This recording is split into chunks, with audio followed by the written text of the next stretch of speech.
साथियों, आप देख रहे हैं बहुजन पैगाम। मैं आर.एस. गौतम एडवोकेट आज आपके समक्ष कुछ उन खास मुद्दों पर बात करने के लिए प्रस्तुत हुआ हूँ जिनको सुनकर समझकर आप सोचने पर मजबूर हो जाएंगे कि इस देश के अंदर हो क्या रहा है। साथियों, आप जानते हैं कि एक तरफ इस देश में जब से ये देश स्वतंत्र हुआ, दो दलों की सरकारें आई, मुख्य रूप से कांग्रेस की और बीजेपी की। पिछले कई दशकों से ईवीएम के जरिए सरकारें बनती आ रही हैं। आज जो मौजूदा देश के अंदर शासन व्यवस्था काम कर रही है, जो सरकार काम कर रही है, उसके तहत आप गौर से देखिए, चाहे टीवी पर देखिए, अखबारों में देखिए, देश में देखिए, विदेश में देखिए, मनवादी पाखंडवादी परंपरा को बढ़ाने का पुरजोर कोशिश की जा रही है।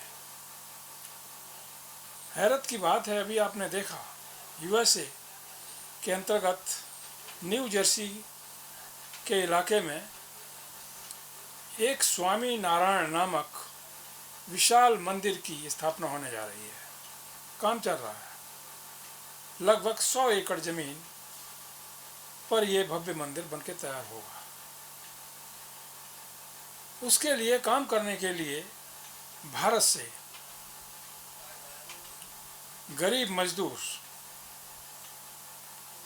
जिनको बहुत सारे लोभ लालच दे करके वहाँ ले जाया गया कि अमेरिका में आपको नौकरी मिलेगी, आदि किसी तरह के बहुत सारे उनको लालच दिए गए। अशिक्षा की वजह से वो बेचारे लोग इनकी बातों में आ गए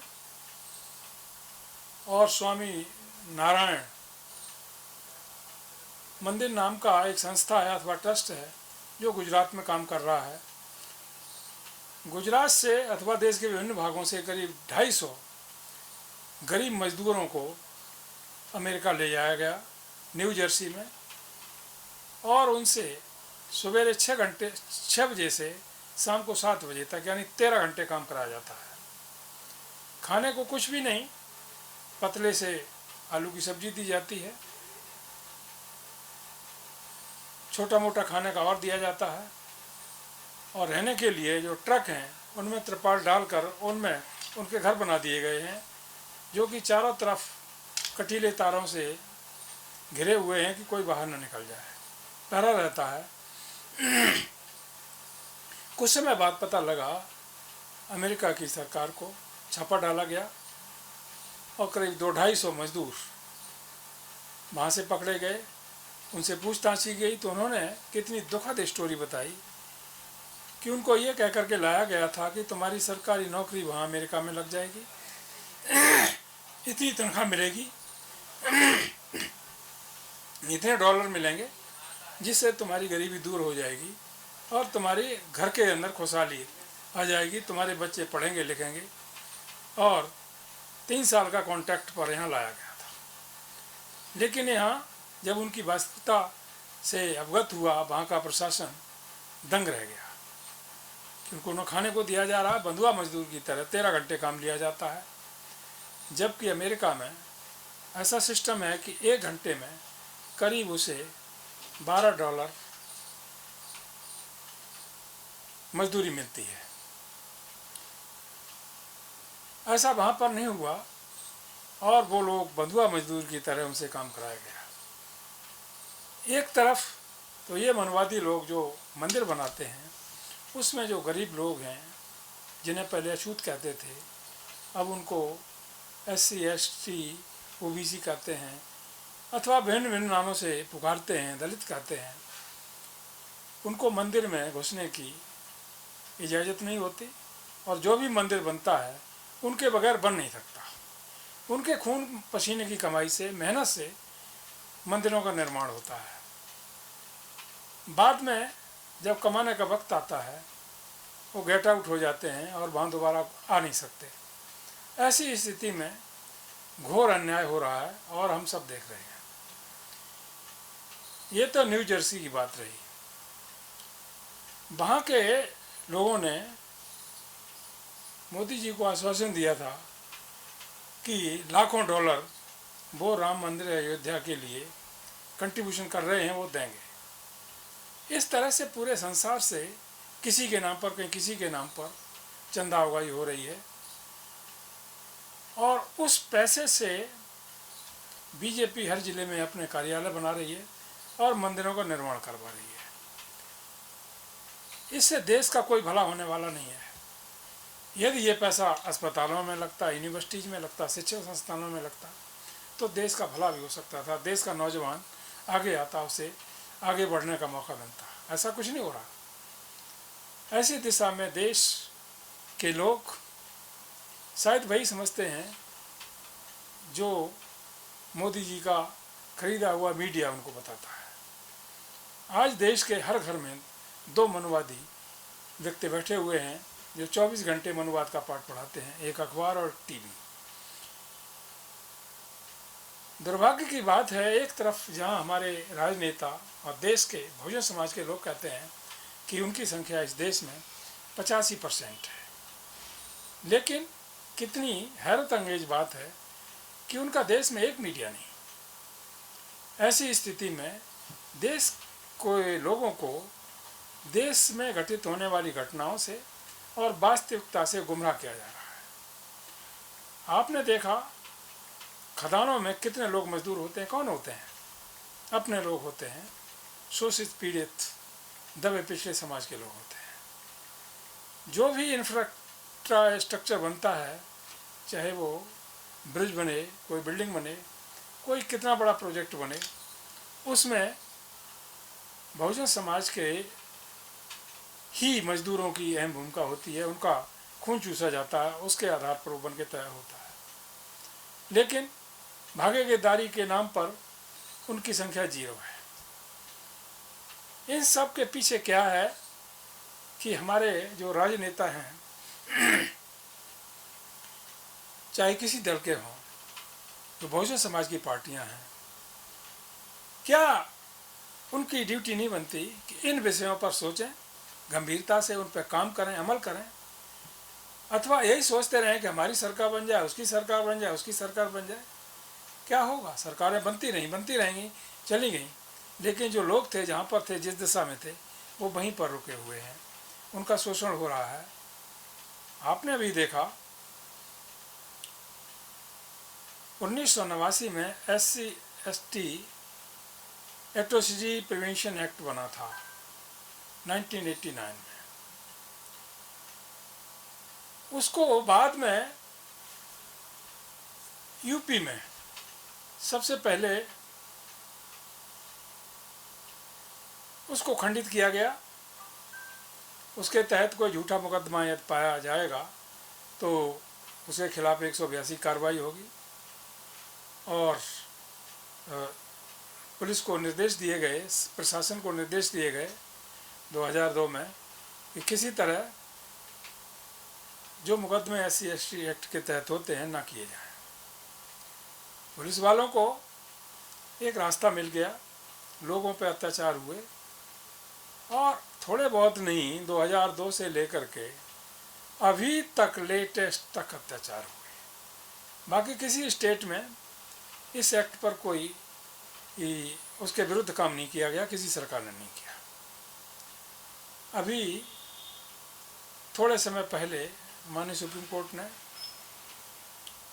उसको यथावत रखने के आदेश पारित कर दिए और जो पहले एक जजमेंट 2 जजों का हुआ था उसको सेटिसाइड करते हुए एक रिव्यू पिटीशन फाइल की गई। उसके बाद एक नई पिटीशन फाइल की गई 2020 में, और 2020 में ये ऑर्डर हो गया कि उसमें एंटीसिपेटरी बेल का कोई प्राविधान नहीं होगा। अंडर सेक्शन 438 CRPC के तहत उसे बेल नहीं मिलेगी। FIR रजिस्टर होगी कंप्लेंट मिलने के बाद और तुरंत गिरफ्तारी होगी। गिरफ्तारी पे कोई रोक नहीं होगी, किसी अधिकारी की परमिशन की जरूरत नहीं होगी। लेकिन अभी लेटेस्ट बहुत सारे केस हमारी नोटिस में आए हैं यूपी से। वहाँ की पुलिस पुराने ढर्रे पर काम कर रही है। वो माननीय न्यायालय के, सुप्रीम कोर्ट के नए आदेश पर अमल नहीं करती। शायद उसको पता नहीं है, अथवा केंद्रीय सरकार ने इस तरह का अभी कोई जियो लागू नहीं किया है जिसकी वजह से सरकारें उसको फॉलो कर सकें। बहरहाल लोगों की दशा जैसी तब थी तैसी अब है, सफ़र करते हैं। इतना ही नहीं, आज कोरोना का काल है, लोगों के पास खाने को नहीं, पीने को नहीं, दवाई नहीं, अस्पताल में एडमिशन नहीं हो सकते, बहुत सारी समस्याएं हैं। हमारे जितने भी जहाँ पर भी अभी जो संवाददाता हैं जिनसे हम सूचनाएं लेते हैं, गुजरात का बहुत बुरा हाल है। वहाँ पर किसी तरह की कोई फैसिलिटी नहीं है। एक तरफ जहाँ मोदी जी बहुत समय पहले से गुजरात मॉडल की बात करते थे, आज गुजरात की जनता तरह तरह कर रही है। कोरोना से मर रहे हैं, इलाज नहीं, दवाइयाँ नहीं, ऑक्सीजन नहीं, कुछ भी नहीं, कोई फैसिलिटी नहीं। दूसरा ऊपर से एक तूफान आ रहा है, वो तबाही मचा रहा है।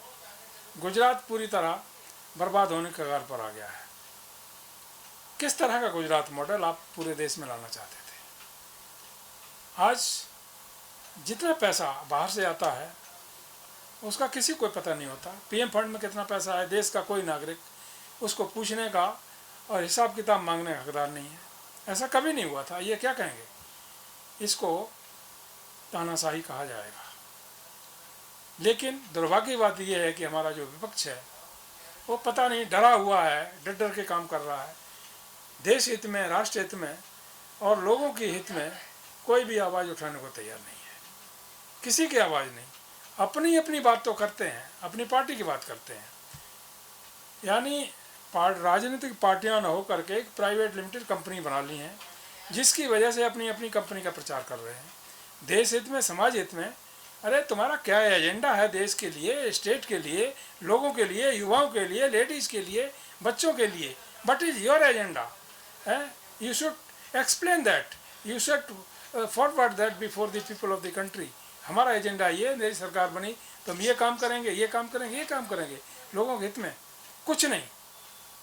कुछ मीडिया वाले लोग हैं ऐसे नेताओं की चाटुकारिता करने में और झूठी तारीफ करने में पुल बांधते रहते हैं, जिससे वो नेता खुश रहते हैं। ऐसी स्थिति में ये बहुत कुछ विचारणीय है। मेरा देश के लोगों से और मुख्य रूप से बहुजन समाज के लोगों से यही कहना है कि अब भी जाग जाओ। लोकतंत्र एक बहुत बड़ी चीज़ है। समाज की ताकत से बड़ी कोई ताकत नहीं होती। भारत का संविधान इस समय खतरे में है, उसको बचाने की ज़रूरत है। लोगों के संवैधानिक राइट वो भी खतरे में है, उनको भी बचाने की ज़रूरत है। इसके लिए आज नहीं तो कल सामने तो आना ही होगा। किसी स्थिति में वो लोग जो मनोवादी विचारधारा के लोग हैं, जो इस समय सत्ता में बैठे हुए हैं, अपने मकसद में सफल हो रहे हैं, उनका इरादा पूरा हो रहा है। जगह जगह, देश में नहीं, सरकारी ज़मीन पर मंदिर बना देते, कुछ नहीं होता।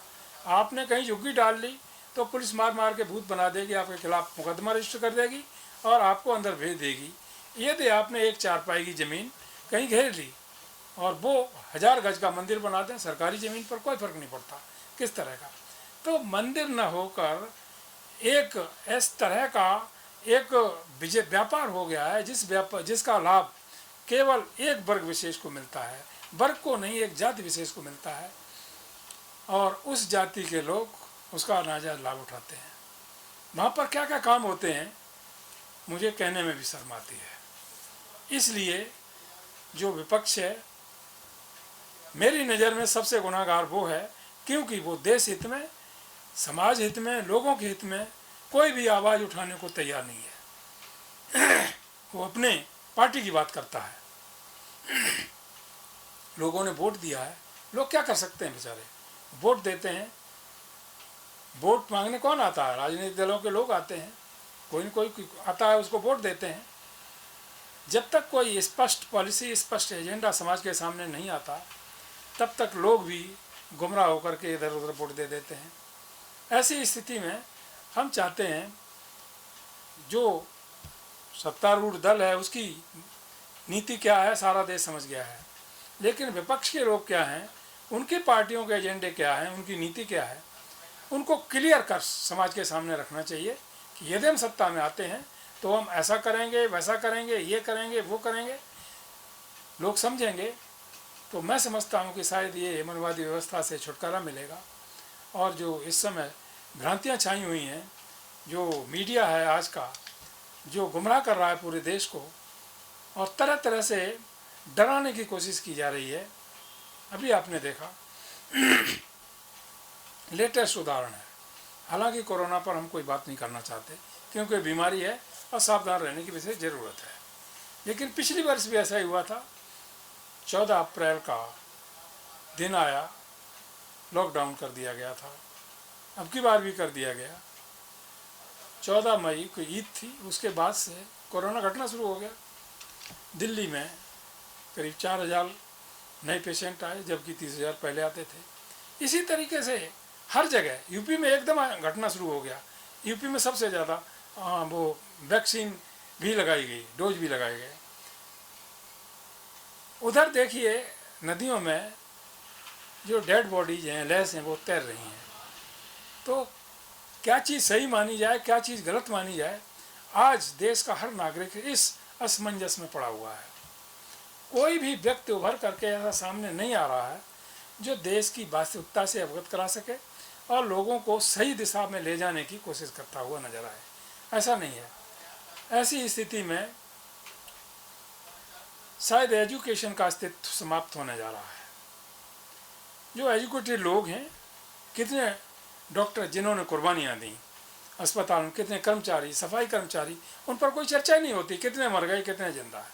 सफाई कर्मचारियों का नामो निशान गायब, कुछ चर्चा नहीं उन पर होती किसी तरह की, जबकि सबसे बड़ी जिम्मेदारी उनकी होती है। सफाई काम वो करते हैं, अस्पताल में करें, कहीं भी करें। डॉक्टरों का तो नाम कभी कभी ले दिया जाता है, लेकिन सफाई कर्मचारियों कभी नहीं।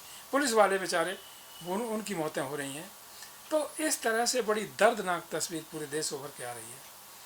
कल मैं देख रहा था पूरे वर्ल्ड के अंदर, इंग्लैंड में कोरोना गायब हो गया, यूएसए में, ग्रीस में, एथेंस में, हर जगह खुशियां मनाई जा रही हैं। लेकिन सबसे ज़्यादा कोरोना इंडिया पर हावी है। इसके दो कारण, एक कारण हो सकता है, जैसा कि लोगों के विचार आ रहे हैं कि ये चाइना का कहीं एक जैविक युद्ध है जो इंडिया के खिलाफ उसने, तो इस पर भी सोचना चाहिए कि क्या चीज़ है, क्या नहीं है। वास्तव में बीमारी है या ये एक जैविक हथियार है जो कि हमारे लोगों पर यूज किया गया है। ये जैविक हथियार है, यूज किया गया है और हमारे लोग मर रहे हैं, मारे गए हैं। तो यहाँ की सरकार क्या करती है, उसकी सोच क्या है, तो इसका मुकाबला करना चाहिए। इसके लिए एक पॉलिसी बनानी चाहिए, न कि केवल यही सोच करके रह जाना चाहिए कोरोना एक बीमारी है। ऐसी बीमारी कभी नहीं आई थी और मैंने पिछले 70 साल से कभी भी नहीं देखी कि देश के अंदर इस तरह की बीमारी आई हो, कभी नहीं। साथियों, विषम परिस्थितियाँ बनी हुई हैं। वेस्ट बंगाल में अभी 5 स्टेटों में चुनाव हुए, रैलियाँ हुई, बहुत बड़ी रैलियाँ हुई, छोटी रैलियाँ हुई। नेता लोग जो प्रचार करने के लिए गए, उनको किसी को कोरोना नहीं हुआ, क्योंकि वो तो अलग मंच पे अकेले खड़े रहते हैं, मास्क लगाएं चाहे ना लगाएं। लेकिन पब्लिक तो आती है, वो इकट्ठी हो जाती है, कोरोना उसको होता है, मर जाती है। नेता लोग अपना दिल्ली में आकर के भाषण दे देते हैं। चुनाव आयोग भी पीछे नहीं है इस दिशा में। चुनाव पहले है। पंचायत चुनाव यूपी में नहीं होता तो कोरोना यूपी में नहीं फैलता, गांव में नहीं फैलता। बाद में भी हो सकता था, लेकिन नहीं, 5 स्टेट के अंदर चुनाव होना जरूरी थे। आधे बहुत सारे रीजन हैं जिनके ऊपर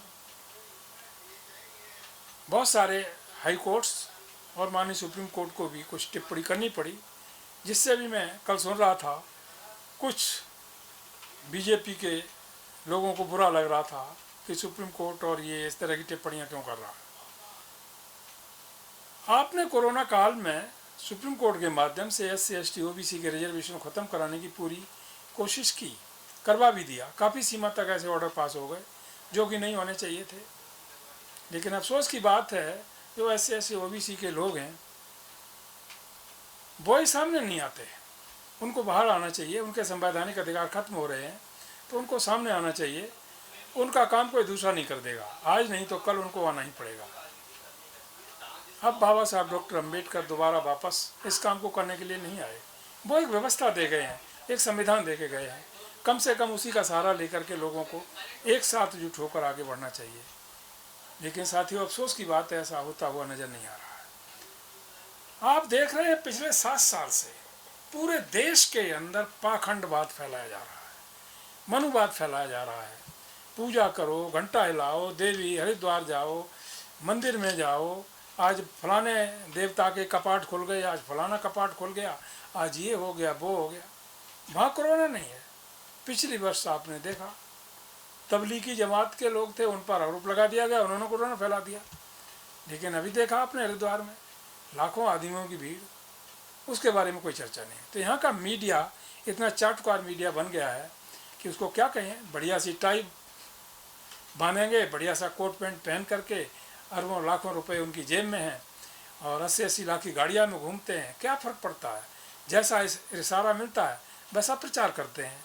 तो ये मीडिया की औकात हो गई है भारत के अंदर, जो पहले कभी नहीं था इस तरह का। ऐसी स्थिति में अब मुख्य रूप से मैं बहुजन समाज के लोगों से कहना चाहूँगा कि भाइयों, अब भी समझ जाओ, जागो, अपनी नींद तोड़ो और इस मीडिया के पाखंडवाद में फंसने की अपेक्षा अपना दिमाग अप्लाई करो, अपनी मीडिया बनाने की कोशिश करो। मीडिया बहुत ज़रूरी है। जब तक बहुजन समाज की मीडिया नहीं होगी इस देश पर, न तो बहुजन समाज की शासन सत्ता आ सकती है और न ही बहुजनों की आवाज़ कोई सुनने के लिए तैयार होगा और न ही उन्हें न्याय मिलने वाला है। इसलिए काफ़ी प्रयास किए जा रहे हैं एक मीडिया हाउस बनाने के लिए, बहुजनों की मीडिया को तैयार करने के लिए। आप लोग जहाँ पर भी हैं, जैसे भी हैं, उसे कोऑपरेट करें और हर ज़िले में, हर तहसील में, हर स्टेट के अंदर और पूरे देश के अंदर बहुजन मीडिया को कायम करने की कोशिश करें। तभी हम एक दूसरे की परेशानियों को जान पाएंगे। कहीं कोई एट्रोसिटी होती है उसका मुकाबला करने के लिए इकट्ठा हो पाएंगे। जब तक हमको पता ही नहीं लगेगा तब तक क्या कर सकते हैं। डेली अत्याचार होते हैं, जघन्य अपराध होते हैं, केस रजिस्टर नहीं होते, पुलिस केस रजिस्टर नहीं करती उन धाराओं में जिनमें करना चाहिए। कोई एफआईआर भी की, 323 में कर दिया, छुट्टी हो गई, एफआईआर हो गई, दैट्स ऑल। तो ऐसे बहुत से, एक नहीं हजारों केस देश भर से आते हैं, मेरी नोटिस में हैं। और जब मैं उनको देखता हूँ बड़ा दुख होता है, क्योंकि एक वकील होने के नाते हम क्या कर सकते हैं, जो भी कर सकते हैं वो कर रहे हैं। लेकिन जिनकी ड्यूटी है, जिनके पास पैसा है, साधन है, सुविधा है, जिनको करना चाहिए ये काम, वो क्यों नहीं कर रहे। उनको करना चाहिए। शायद वो सच्चाई को सुनना नहीं चाहते, यहीं तक सीमित रहना चाहते हैं किसी तरह से। यूपी में, बिहार में, बंगाल में, उत्तर प्रदेश में, पंजाब में, हरियाणा, मेरी सरकार बनना नहीं चाहिए। अरे बन भी गई, कई बार बनी, लोगों को क्या मिला? जैसे लोग थे वैसे आज हैं। हाँ, ये ज़रूर है कि जो चाटुकार लोग रहे, जो केवल झूठी तारीफ करने में बिजी रहे, उनका भले कुछ लाभ हो गया हो, लेकिन आम जनता की हालत तो जैसी तब थी तैसी अब है। साथियों, इन्हीं शब्दों के साथ मैं अफसोसवश ये बात कह करके जा रहा हूँ कि जब तक आप लोग कॉमन कॉज के लिए एक प्लेटफॉर्म पर नहीं आएंगे और अपनी आवाज़ को कॉमन रूप से उठाएंगे नहीं, तब तक आपको न तो न्याय मिलेगा, आपका ऐसा ही शोषण होता रहेगा जैसा पहले से होता चला आ रहा है। और इसमें, इस शोषण के पीछे इस गंभीरता से देखा जाए तो इस देश के अंदर विघटन का सबसे बड़ा कारण है मनुवाद, जातिवाद, वर्णवाद। जब तक जातिवाद रहेगा इस देश में, ऊंच नीच, छुआछूत, बड़ा छोटा, उनका शोषण होता रहेगा। इसलिए इसको ख़त्म करने के लिए हम सबको भारत के संविधान का सहारा लेकर के प्रयास करना चाहिए कि ये एक जो जघन्य अपराध हो रहे हैं वो इस विचारधारा के तहत हो रहे हैं जो कि वर्णवाद में निहित है। इसको ख़त्म करने के लिए, इसको समाप्त करने के लिए हमको आगे आना होगा। इन्हीं शब्दों के साथ आज मैं अपनी बात समाप्त करता हूँ। जय भीम, जय भारत, नमो बुद्धाय, सत श्री अकाल, आदाब।